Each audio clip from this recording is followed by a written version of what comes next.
I've heard people say the worst betrayals don't come from enemies, but from the people you trust most.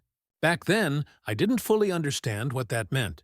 Not until the night I overheard her laughing with her friends, tossing my worth aside like it was nothing more than a cheap punchline.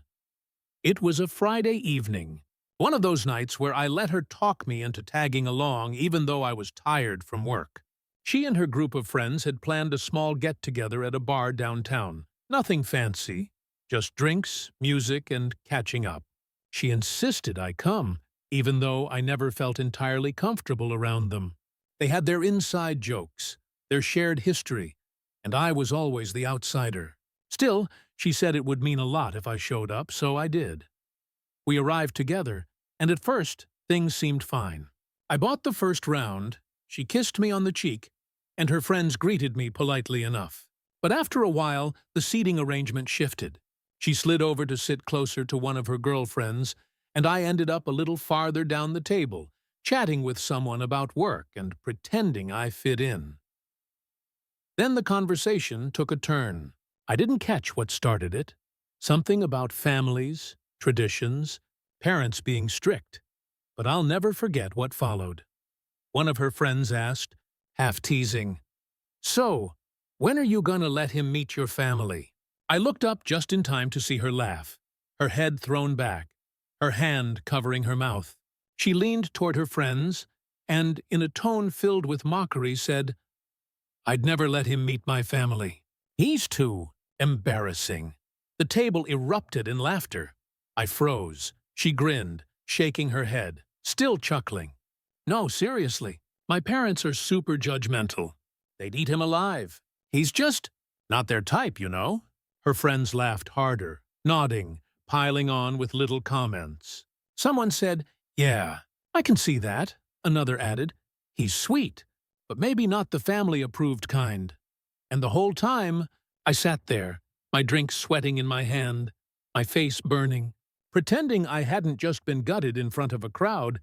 I wanted to believe I misheard. I wanted to think maybe she was joking, that it was harmless. But the way she laughed, the way her friends laughed with her, it wasn't harmless. It was cruel. I excused myself a few minutes later, muttering something about the restroom, but really, I just needed to breathe. In the dim hallway, I stared at myself in the mirror, trying to process what I'd heard. Too embarrassing. Not their type. Was that what she really thought of me? Was that why, after a year together, she'd never once mentioned introducing me to her family? I always assumed it was about timing, about waiting for the right moment. But now I realized it was about shame. When I returned to the table, she acted like nothing happened. She laughed. She sipped her drink. She leaned against me as if I hadn't just been reduced to a joke. I forced myself to smile, but inside, I was unraveling. The night dragged on. Her friends eventually dispersed, and we rode home together in silence. She scrolled on her phone, oblivious to the storm inside me. Finally, when we got back to her apartment, I couldn't hold it in anymore. "Why would you say that?" I asked, my voice low. She looked up, frowning. "Say what?" "That you'd never let me meet your family. That I'm too embarrassing." Her eyes widened slightly, then narrowed. "Oh my God, you heard that?" "Yes," I snapped. "I heard it. Everyone heard it," she sighed, rolling her eyes. "It was a joke. You take everything so seriously. My friends know I didn't mean it." "It didn't sound like a joke," I said. "It sounded like you were ashamed of me," she groaned.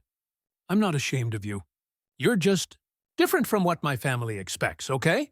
They're old-fashioned, they have high standards, and I didn't want to get into all that tonight. So I joked. Big deal. Big deal?" My voice cracked.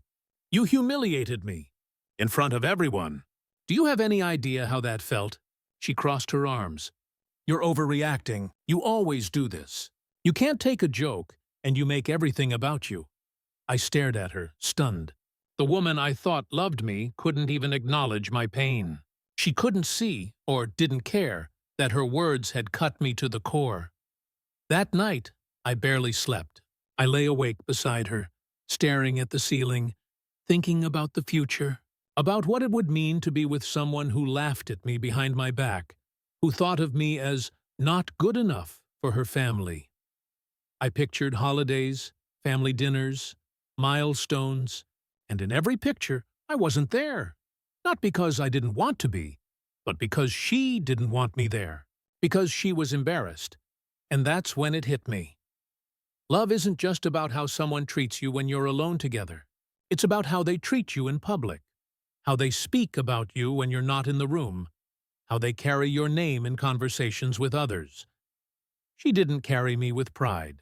She carried me with shame, disguised as humor. A few days later, I ended it.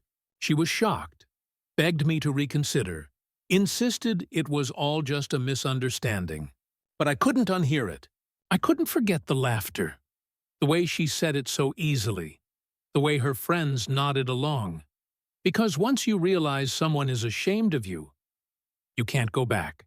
You can't build a future with someone who secretly thinks you'll never be enough. So when people ask why we broke up, I don't go into details. I don't tell them about that night at the bar, or the laughter, or the word embarrassing ringing in my ears like a bell I couldn't unring.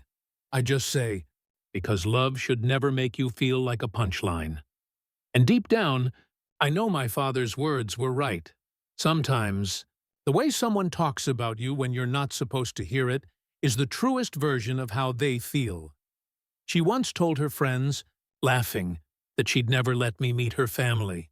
And in that moment, I realized I'd never let her be my family either.